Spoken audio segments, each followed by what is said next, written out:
California is known for its sunny climate, friendly people, and Hollywood stars. But there is another dimension to the Golden State, one where ghosts walk and hauntings occur. Tonight, we'll investigate 5 of California's most haunted sites. The Winchester Mystery House in San Jose. We did find Sarah Winchester haunting the house. Alcatraz Island on San Francisco Bay. We have lots of visitors come and tell us they've seen things. Bodie Ghost Town in the eastern High Sierra.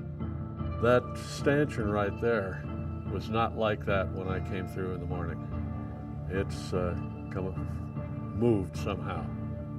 The Hotel del Coronado on Coronado Island. It suddenly got very, very cold in the room. It was almost to the point where you could see your breath in front of your face. And the Whaley House in Old Town San Diego. Mrs. Whaley just came in and was standing on one side and put her hands on me. And as she did that, she was actually caressing and then just moving her hand down my back. And then she went right through me.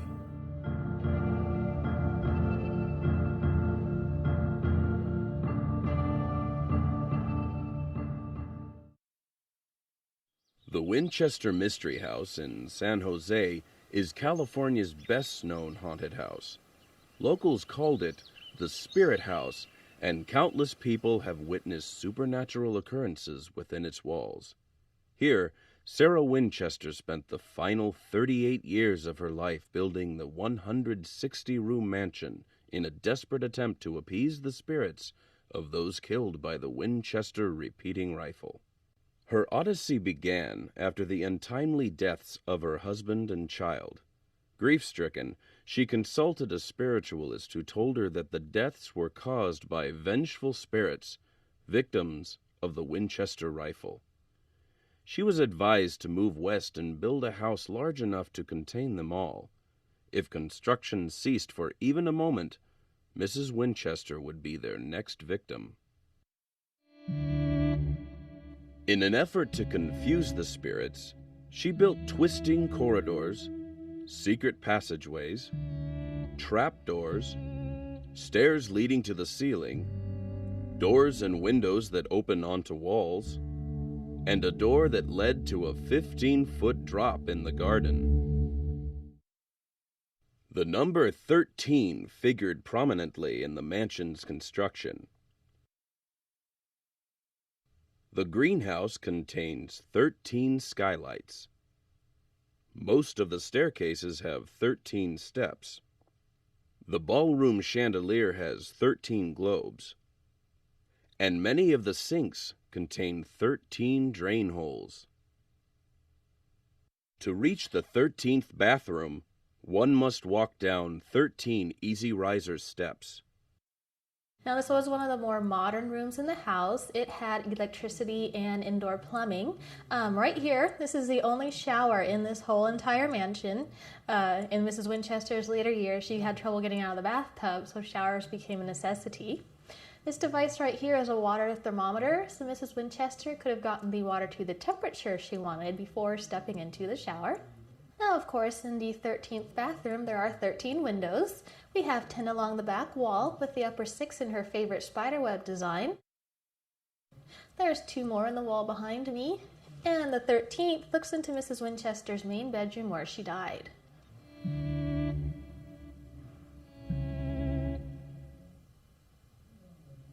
This is where she died on September 5th, 1922. She was 82 years old, and she simply died of heart failure in her sleep. As soon as she died, all working stopped pretty much on the house. The house was then sold in a private auction, along with most of her furniture. None of the furniture in the house is original. This picture here was taken before the 1906 earthquake. When the earthquake struck, this 7-story tower right here collapsed, along with much of this 5th floor area here, and it was never replaced. Right here, where these 2 men are standing, that's the 4th floor balcony, and it's now the highest point of the house after the earthquake. This picture does show the backyard of Mrs. Winchester's house. You can compare it to this picture over here, which was taken about 15 years ago. Even though this is the back view and that's the front one, you can still get an idea of how much things have changed. The earthquake struck on April 18, 1906 at 5:13 a.m. It was registered in 8.3 and was felt from Oregon all the way down to Los Angeles. Now the 7-story tower, which used to be over in this corner, actually fell. It hit a chimney that was over here in the corner. This wall was supported by that chimney, so when it lost its support, it shifted in this direction. And right here you can actually see the outline of how much the doorway shifted. This, of course, pinched the door shut, so Mrs. Winchester could not get out.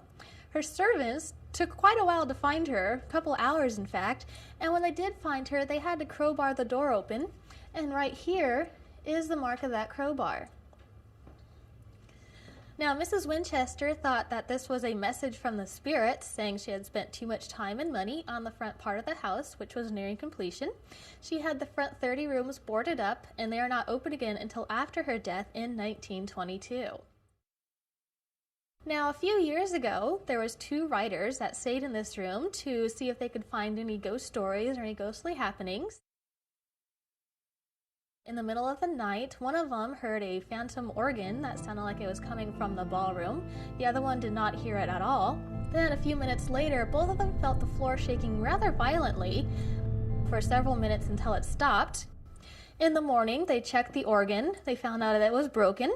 They also learned that there was no earthquakes the night before to cause the shaking that they had both felt.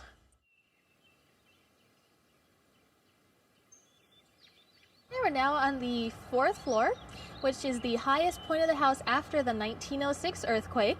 From here you can see most of Mrs. Winchester's backyard. All the way down on the lawn is the crescent-shaped hedge, which held some spiritualistic meaning for Mrs. Winchester, and it also does point to the room where she died. Right over here behind me is the bell tower. The bell was rung at noon and 5 p.m. to call the servants in for their meals. Some townspeople say it was also rung at midnight and 2 a.m. to call and release the spirits for their seances. Each night, Mrs. Winchester would move through her dark house, slipping through trick doors and secret passageways until she reached the Blue Room with its 13 coat hooks. There, she'd sit at the table and summon her ghostly advisors. Now these spirits would tell her how to build their house. She would then write down the plans and give it to her carpenters the next day who had to interpret them. And this is how the spirit's house got built.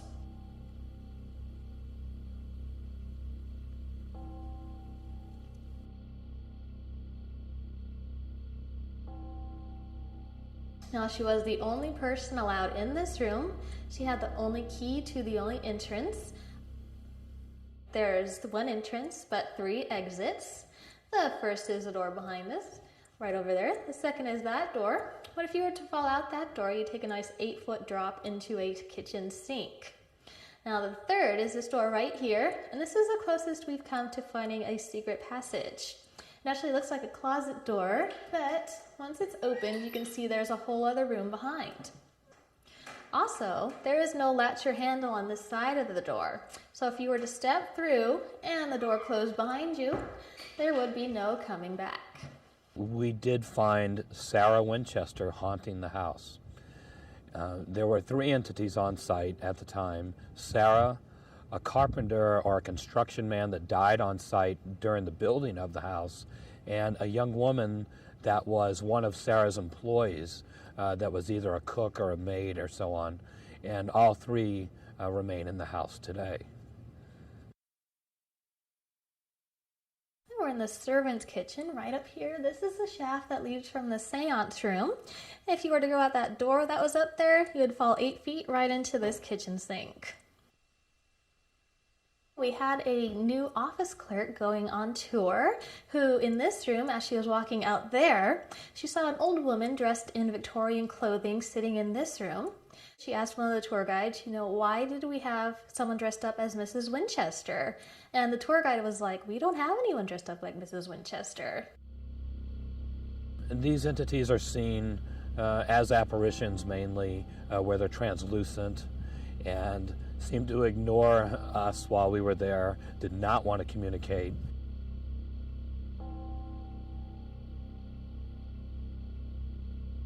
We're now in the twin dining rooms. This room here that's unfinished was actually being redesigned to look like this one over here to form a long banquet hall. Now, Mrs. Winchester supposedly did have banquets. She would invite 12 guests over. These 12 guests were a ghost, her being the 13th one at the table.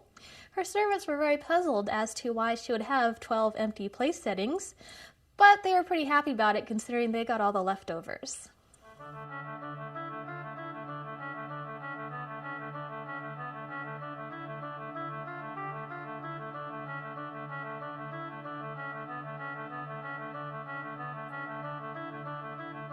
Now, right here, this is Mrs. Winchester's safe located in her ballroom. Supposedly, it held her most valuable possessions, so naturally when she died, her servants came down here and broke the safe open to see what was inside. The only thing they found was a lock of William's hair, a lock of Annie's hair, and the obituaries from her husband and daughter's deaths. And this told us that they were what she held most valuable to her. Sarah, as short as she was, it was very easy to decide that what we had seen definitely was her, and it's not a surprise to me that she would be haunting that house.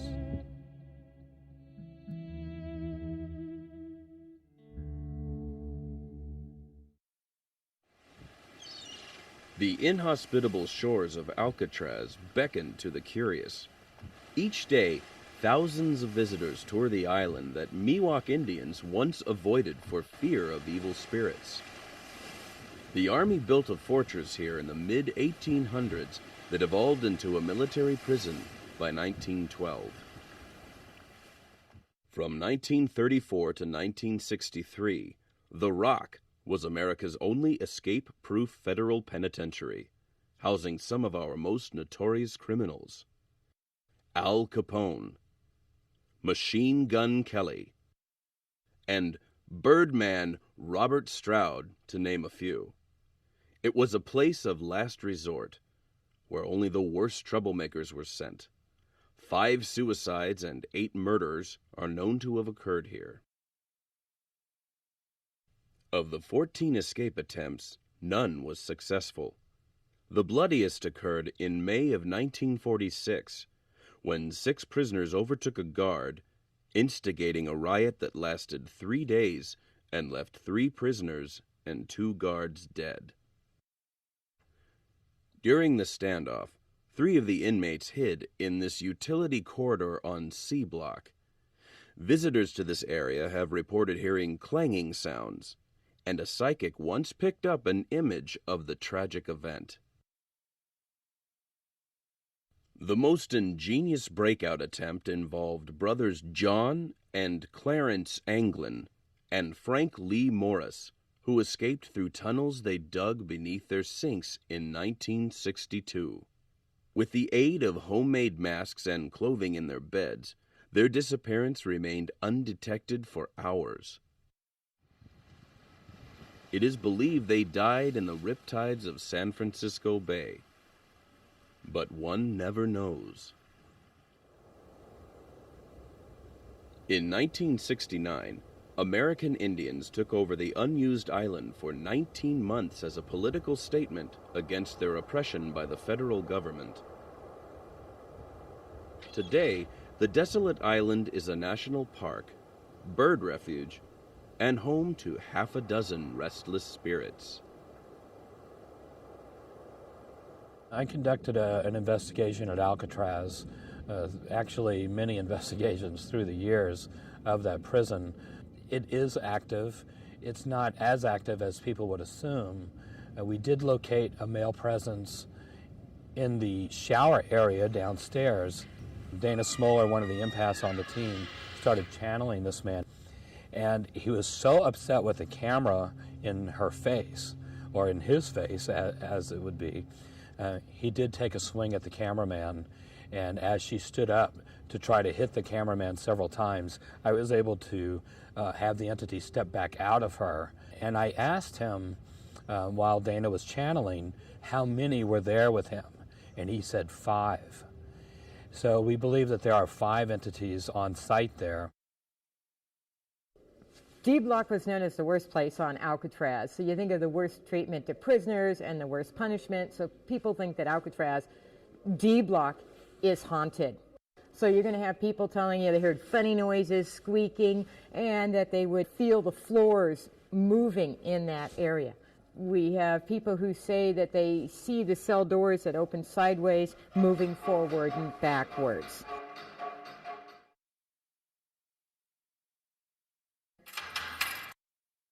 (13) and 14, those 2 cells, which were the strip cells or the whole cells, they'll say they heard sounds there. We have people who say when they're laying there, they have a tightness in their chest like somebody's pushing down on them and they can't get up. We did go into one of the solitary confinement cells, and what was interesting was the empath on the team started channeling the emotional state of a prisoner, but was not a ghost. And you could tell she became very complacent and actually sat down on the cell floor and thought, this is where I should be. So I had to physically pick her up and carry her out of the cell so she would become, more alive and awake again and come to.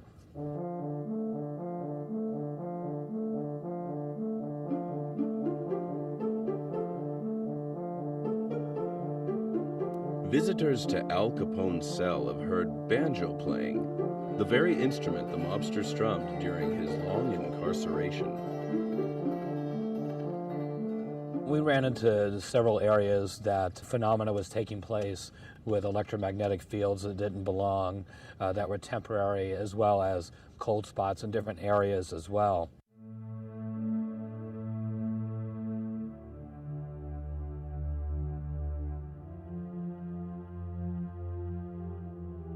Cell Block D also housed the hospital ward where sick and psychotic prisoners were kept. Though he was never proven to be physically ill, the Birdman inhabited Cell 42 for 11 years. He was psychotic and dangerous. He caused strikes and riots within D Block. Big troublemaker.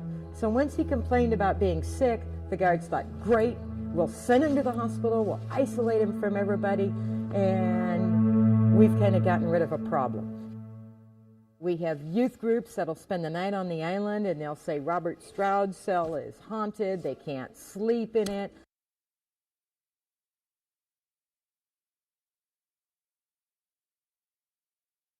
We also were able to see a past image of a young female, Indian actually, an Indian female, that died on site there, and we were able to identify her in the building outside of the main prison that was used for sewing and kind of a utility type of building. The leader of the Indian occupation, actually their spokesperson, Richard Oakes, had a 12-year-old daughter, Yvonne, that died on Alcatraz. Now there's 2 stories to how she died. One is that she fell down a flight of stairs while she was playing. 2, that she was pushed or murdered. Now there are stories that Yvonne Oakes' spirit is here on the island. People say, and we've had 2 different people say that they felt her presence out in their laundry building or industry building. She was trying to project an image to me of her death, and we did see her crawled up on the ground where she died.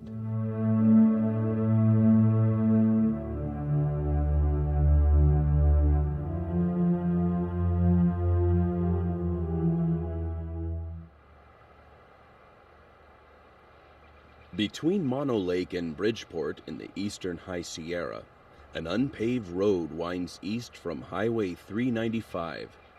Travel those 13 desolate miles, and you'll end up in California's official state gold mining ghost town, Bodie.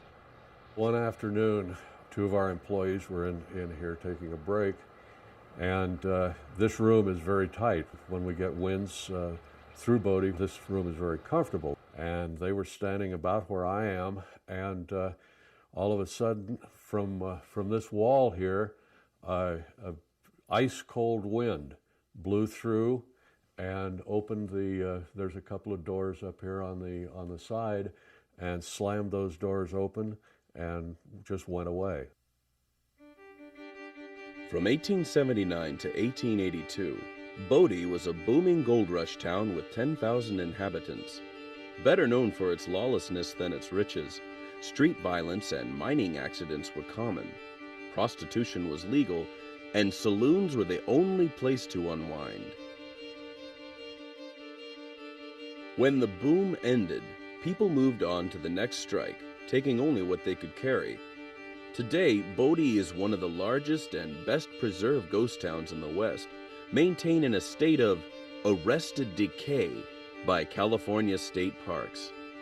The environment is obviously ghost-friendly because countless employees and visitors have encountered one or more of Bodie's spirited citizens, and it's not uncommon for rangers living on site to share their home with a ghostly tenant. This is the J.S. Kane house. Some people say that there's a Chinese lady in this house that haunts the upper floor, and that when they've been sleeping, they've been awakened by a pressure on their chest. Well, I've heard that this organ has been playing at night sometimes. Most of the things happen at night when we're closed. Organs playing or player pianos playing at night, various noises coming from some of the buildings. This building originally was the ward's undertaking parlor, and the upper floor was taken over by the Oddfellows Hall. I have heard stories of people that have heard sounds of like parties, tinkling glasses, laughter, music, that sort of thing coming from this building and the Deschambault Hotel.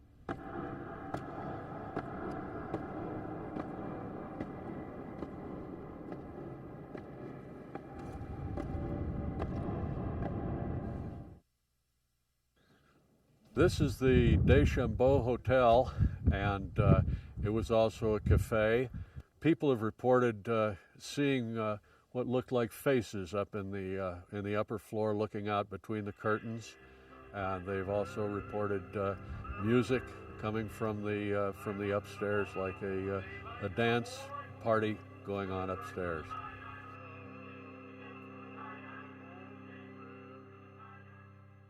I was working in the museum one day last year, and a lady and her daughter came in. Daughter was about 12 years old. She asked me, "Is anybody supposed to be in the schoolhouse?" I said, "No, there's nobody can get in there. The doors are locked and there's an alarm on it." And she said, "Well, there's a lady, and little old lady in a black dress in the schoolhouse looking at some of the school books down here on the table." So I said, "Well, let's go see." When we came here, there was nobody here. The doors were locked. The alarm was still set. Nobody had been in here.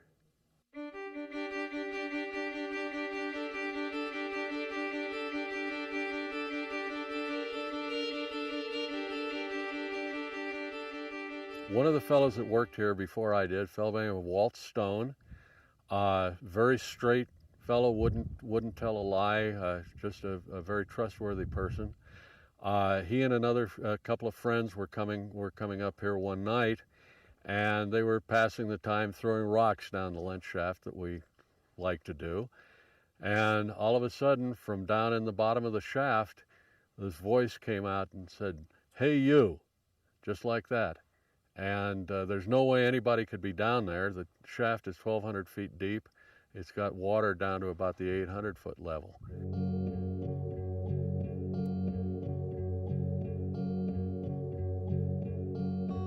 I opened the mill up this morning at 7 o'clock, and when I came through here, I check everything, and that stanchion right there was not like that when I came through in the morning. It's moved somehow. We had a tour going through here a couple of weeks ago, And the lady giving the tour was standing pretty much where I'm standing now, and the tour was standing out in front of her, and all of a sudden that stanchion flew down. Nobody was near it when it went down.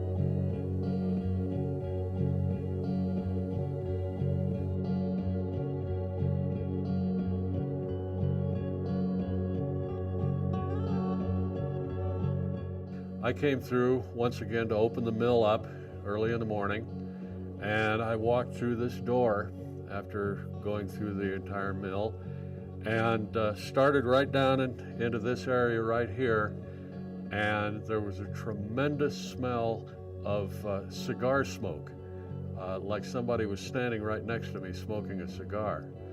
So I told one of my other people that I work with, and several days later she came through here, and just a little further back in that other room, she got the smell of cigar smoke.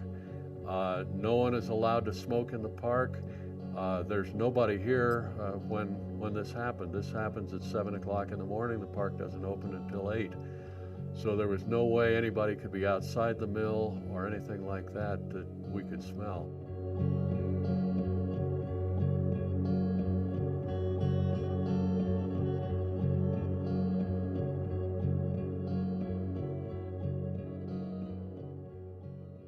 This is the undertaker's parlor, and we have a bunch of the coffins here, a lot of children's coffins. A lot of children died from the diseases that they had in town.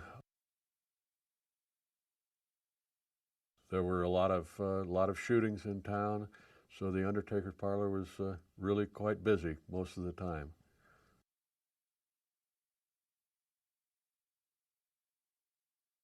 Adult coffins were a lot smaller then because the people were smaller in those periods of time. This is a sled that was used when the snow was very deep here in Bodie. They'd have to take someone out to the graveyard. They'd load the coffin on this sled and haul it out to the graveyard. This hearse dates from about the 1870s, 1880s. And it was used when they could drive on the street. They'd have a team of horses, usually black horses, and the people could see the coffin in the hearse, and it was quite an operation taking people up there.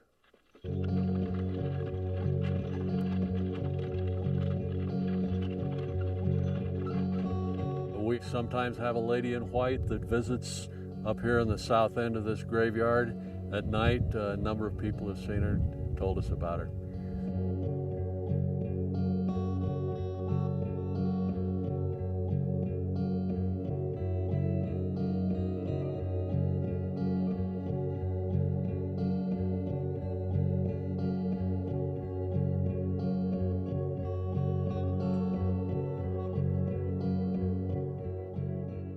Several years ago, there was a gentleman here, came here with his daughter, little girl, probably about 7 or 8 years old, and he was standing down by the gate to the graveyard here, and his daughter came up this hill, and about this area, somewhere in this area, was playing with another little girl, dressed in a old-time white dress, long dress. Finally, they quit playing, and she went down to see her father, and he says, "Who is the little girl you were playing with?" She says, "I don't know." And they looked, and the little girl had disappeared. No sign of her in any of the mountains here or anything. Just outside the cemetery is the lonely grave of Rosa May, a prostitute who died in a pneumonia epidemic while nursing sick miners. Despite her kindness, she was buried in the outcast cemetery. Does her spirit haunt this lonely place? More than one visitor has felt her presence here. And so the restless spirits of Bodie continue to stake their claim in the town in which they died over 100 years ago.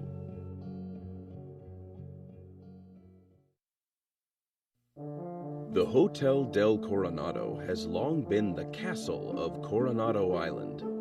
Built in 1887, this whimsical structure is one of the last remaining Victorian seaside resorts. Many movies have been filmed here, including Some Like It Hot with Marilyn Monroe and Tony Curtis, and The Stuntman with Peter O'Toole. The world-renowned hotel has attracted a host of celebrities and movie stars.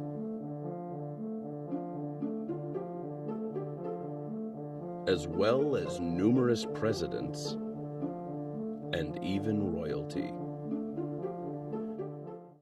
The Del's most famous guest, however, died over 100 years ago and shows no signs of leaving.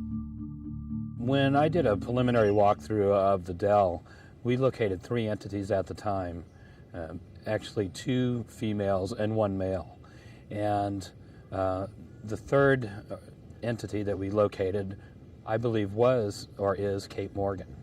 Kate Morgan was a young, beautiful 24-year-old who came here on Thanksgiving evening in 1892. And 5 days later, she was found dead on some exterior steps. She had actually killed herself, a gunshot wound to the head. We don't really know exactly why she came here. We think she was waiting for her husband to join her, and when he didn't, she took her own life.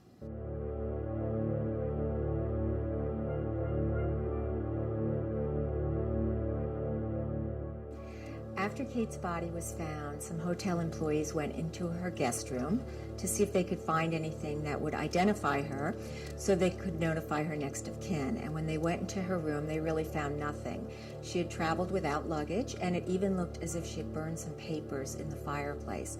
So all they had was the name she checked in under. And unfortunately, she didn't check in under her own name. She used the name Lottie Bernard. So what the police actually had to do is they had to do a sketch of her face and send this to newspapers and police stations around the country.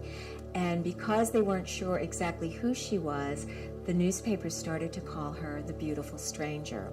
And that name carried through in all their reports, and they would update it every day and say the Beautiful Stranger at the Del and what's been found out about her. And it took about a week and a half, I think, to actually figure out who exactly she was. And her grandfather sent a very short telegram, and he just said, bury her and send me the bill. So she really had a pauper's burial without any family here. There was a service, and there were a lot of people in San Diego following her story, especially a lot of women. And so there were a lot of women at her service, but no one accompanied her body to the graveyard.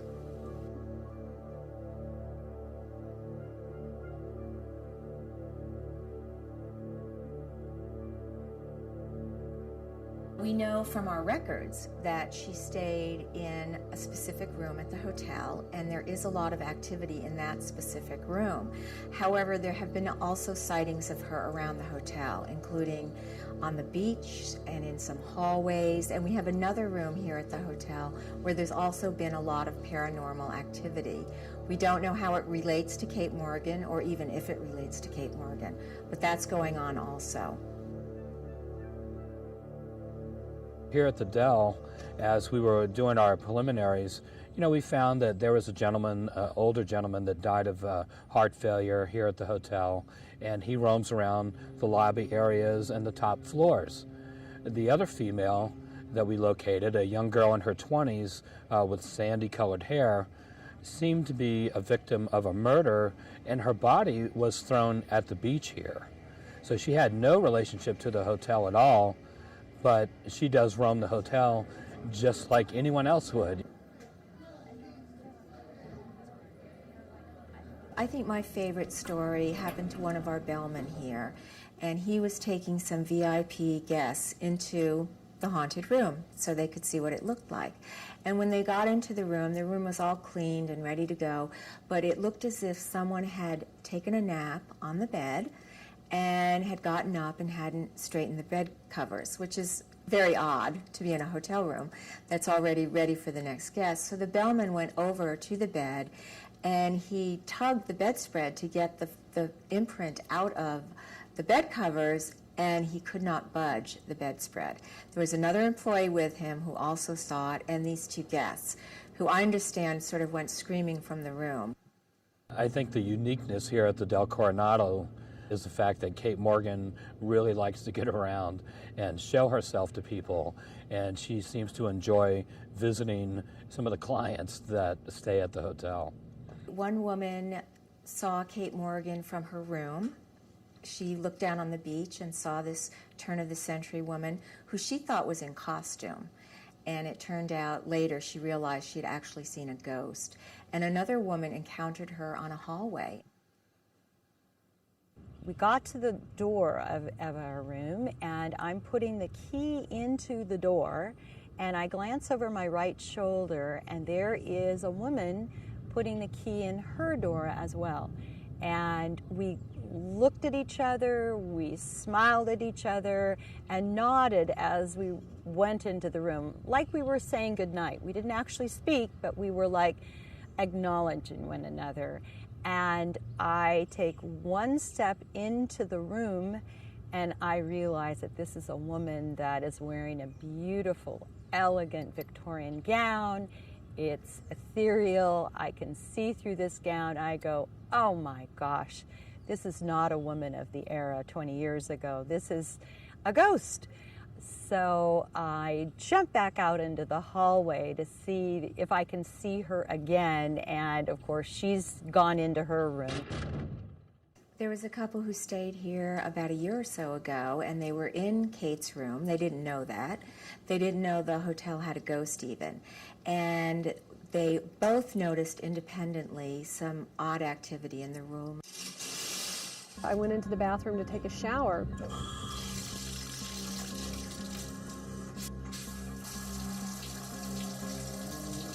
And the lights kept flicking on and off. And I didn't really think anything about it. I kind of thought something was wrong with our wiring or something in there. And I went to touch the light and flip it back on, and before my hand could touch it, it clicked back on without my hand touching the wall. I was kind of worried because I knew the building was old. My husband said, just turn the light off and, don't turn it back on, and we'll ask about it in the morning. And then he proceeded to go in and take a shower, and I was watching television, and out of the corner of my eye, I noticed that there was a chain that you pull for the fan, and it started swinging around in a circular motion. And I kind of thought, well, maybe he hit it with his head when he was walking by, but he had been in the shower at least 5 or 10 minutes, so I thought, to myself, that is really odd. But my husband was the kind of person that was very cynical, so I didn't say anything to him. I thought he would probably make fun of me. And so we started to go to sleep. It was about 1 o'clock in the morning.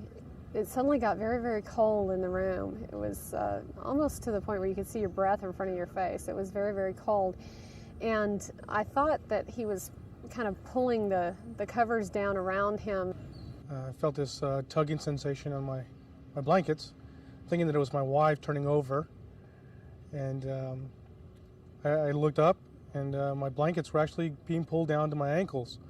It was such a strong tug. Well, I rolled over and tried to get close next to him and pull back some of the covers on myself, and it was virtually impossible. Just in sheer response, I grabbed the blankets and pulled them back up to my chest, and the blankets were pulled back down with great force. He could see almost as if a child had put covers over their head. A person probably about 4'10", looked like about the size of a tall child, standing at the end of the bed, pulling the covers. At that point, I didn't know what to think, so I just grabbed them and pulled them back and looked the other way. And once I felt calm and they didn't get pulled back, I looked back over and it was gone. Eventually, they just were pulled down, which is what I felt, and he let it drop. He was too afraid to try to grab the covers back from that point. I sat up in bed and the doorknob started to wrangle a little bit and shake, and got kind of scared and heard a voice call my name, a real pleasant sounding voice of a woman. Richard, come to the people. Richard, come to the people. And I couldn't bring myself to go to the people. I just decided to stay put.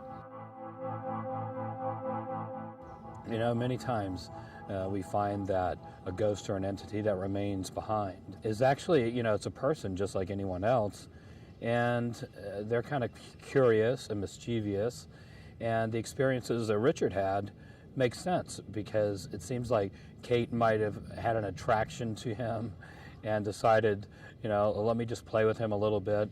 And so that type of poltergeist activity will occur in those circumstances. Only when the bellman came up to get their luggage and he said to them, how did you like sleeping in the haunted room, did they realize that they actually had experienced Kate Morgan.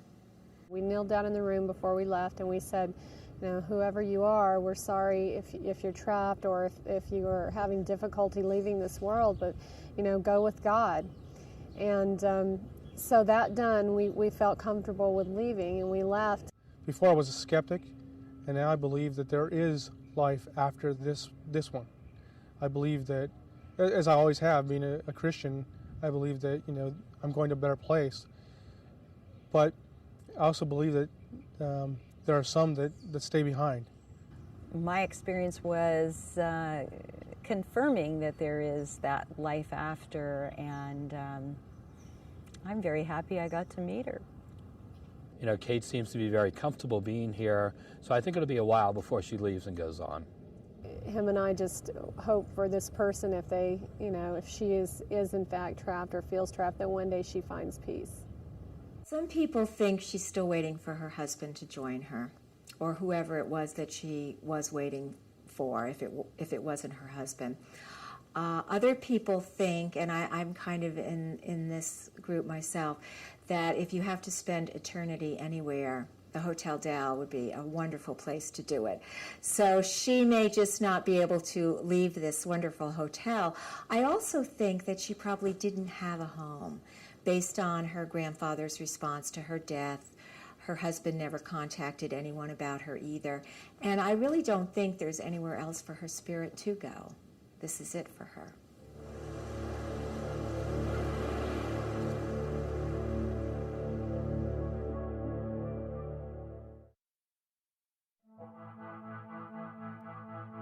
This house is actively haunted 7 days a week, 24 hours a day.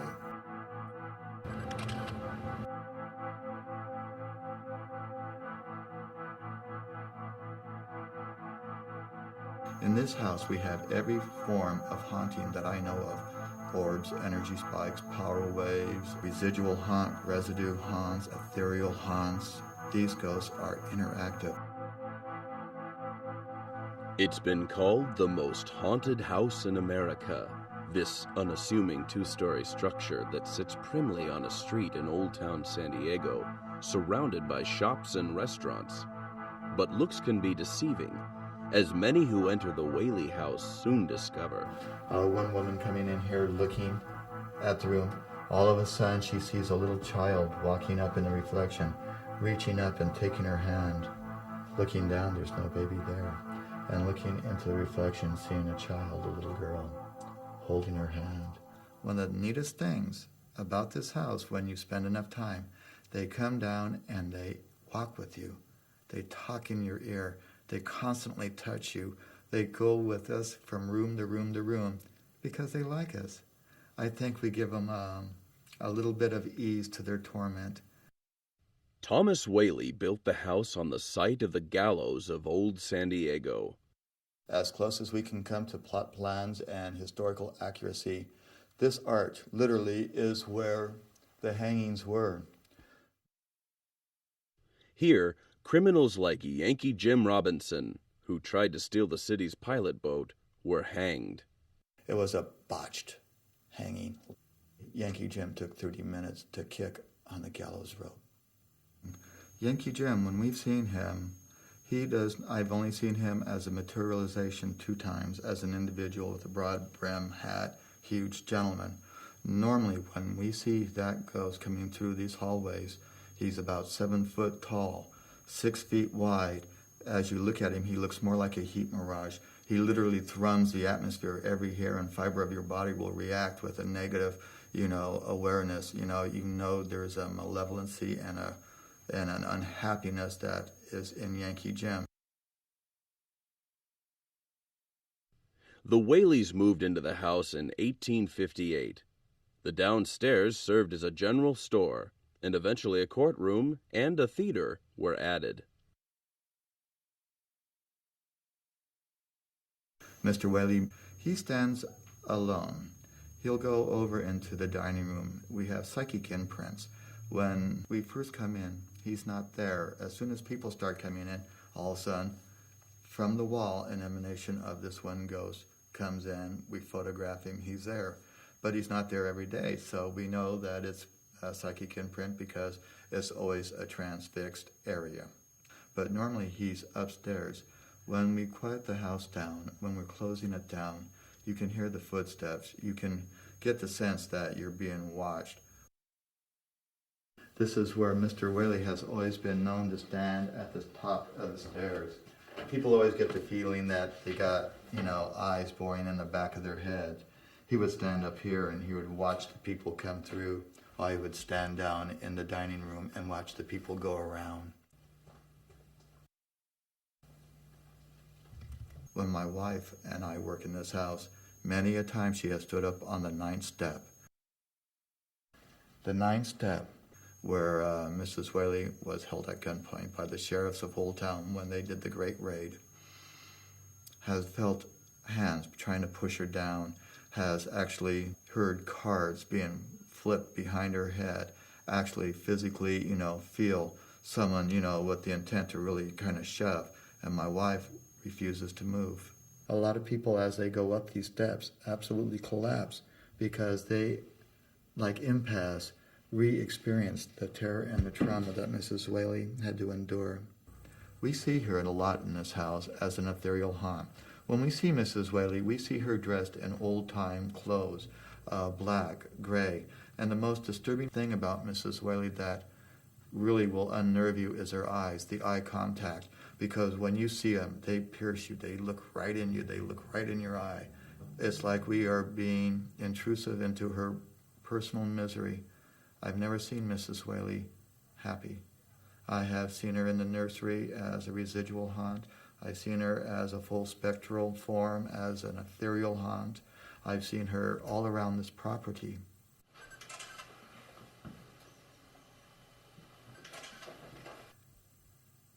There's only one time that Mrs. Whaley showed any kind of humanity towards me. We used to have old pianos in this house, and when I first came here, the ghosts wanted me out. They didn't need any more drama or any more contact with strangers.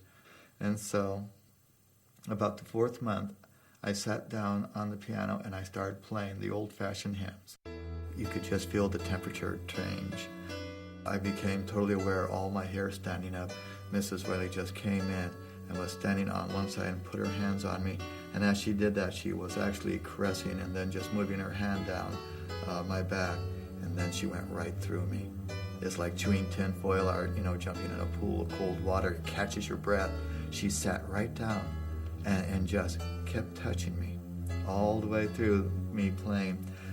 For a long time, I would get other members of individuals that were affiliated with the house. We would get chairs and I would just say, watch, just feel it.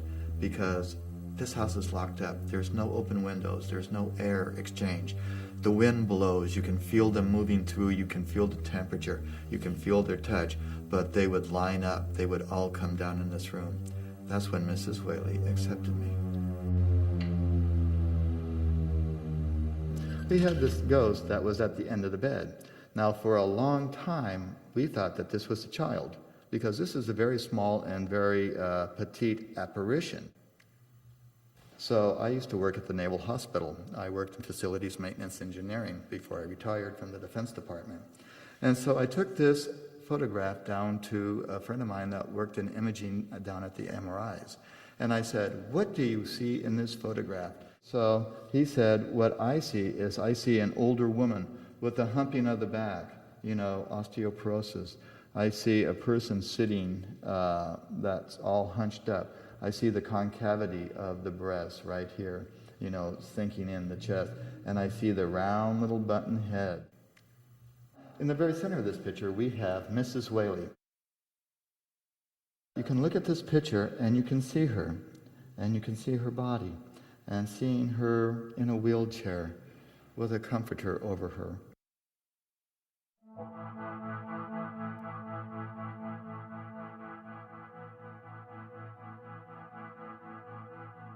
Now this is Mrs. Whaley. As you see the spirit coming in bigger, coming in, then it starts shrinking and goes down, down, down, and then to it's a little round person. It's just another profile looking at the other side of Mrs. Whaley. The Whaleys suffered many tragedies, including the accidental death of their infant son, Thomas, when Mrs. Whaley left a coal fire burning in his room, and the tragic suicide of their daughter, Violet, following a humiliating divorce. Violet Whaley is one of the ghosts that is here on the property. She hangs mostly on the back side of the house. She goes out, she watches the garden. She committed suicide out in the bathroom. When she took her life, she doomed herself to being an inhabitant of the area.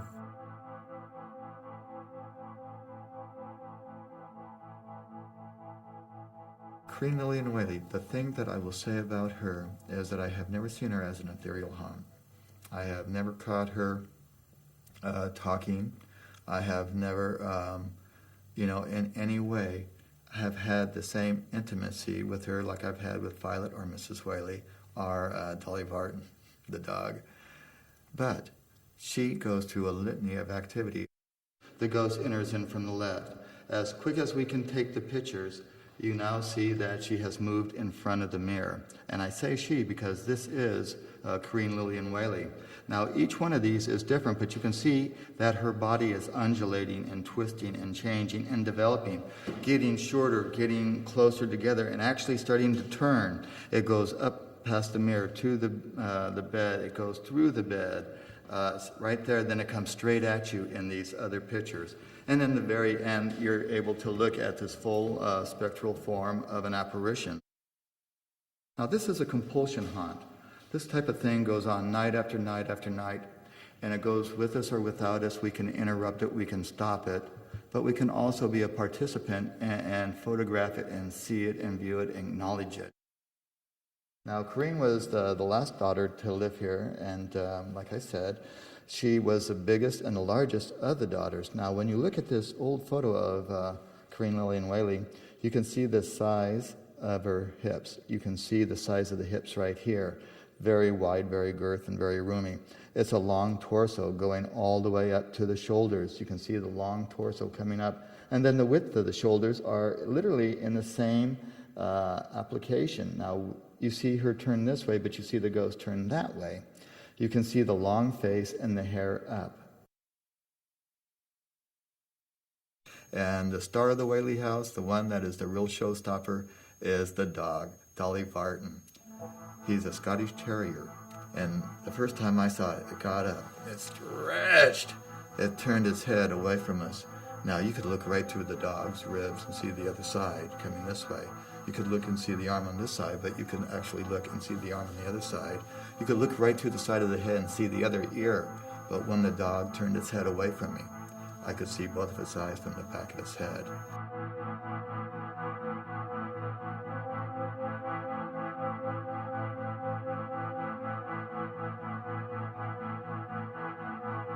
Now, this has been known as one of the most documented haunted rooms in the house, not because there's more ghosts in this room, but because more people in this room have seen ghosts. I don't know how many times I've had orbs, on my body, or ghost apparitions that appear behind me as I'm speaking, or plasma starts flowing around like a ribbon in the wind. Here is a residue haunt right here in this courtroom, and I'm in a lecture, and on the back seat is actually a ghost that's forming right from the seat and taking on definition. Now, a residual haunt means it never takes a true spectral form or shape. It'll always be dissegmented. It'll be more plasma and energy than, say, a human apparition.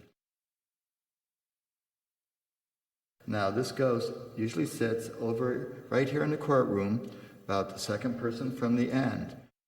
I was fortunate to work with the Los Angeles Police Department. They had a convention here on profiling. And so the sergeant brought this lieutenant over, and he didn't believe in hauntings. And so that night, we happened to find the ghost sitting there. And so I bring the police officer, I go, here, put your hands right there. Now he's looking at the back of my hands and his hands. The hairs are standing up. You have no control of this.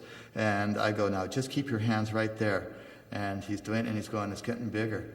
It's actually moving. And we start touching the chest, and then he goes to the shoulders. I go, how tall? I go, keep going. And he's all the way up, and he has his hands on the face. He goes, it's a man. I go, I know. And all of a sudden, as his hands were in him, it went from that cold feeling, in that chill, that scariness, and it goes to a hot, warm flash. It's like a bubble pops, and all of a sudden the ghost becomes animated, and then it's off, and it's gone.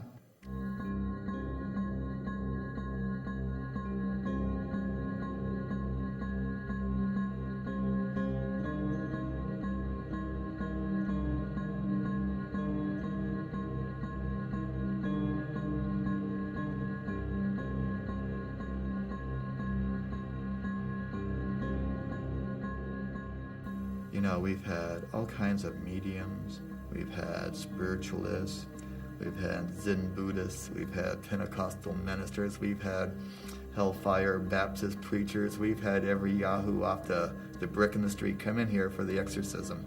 Well, you know what?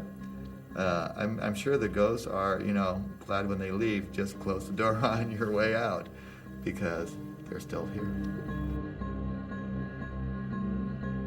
These are only a few of the haunted sites in California.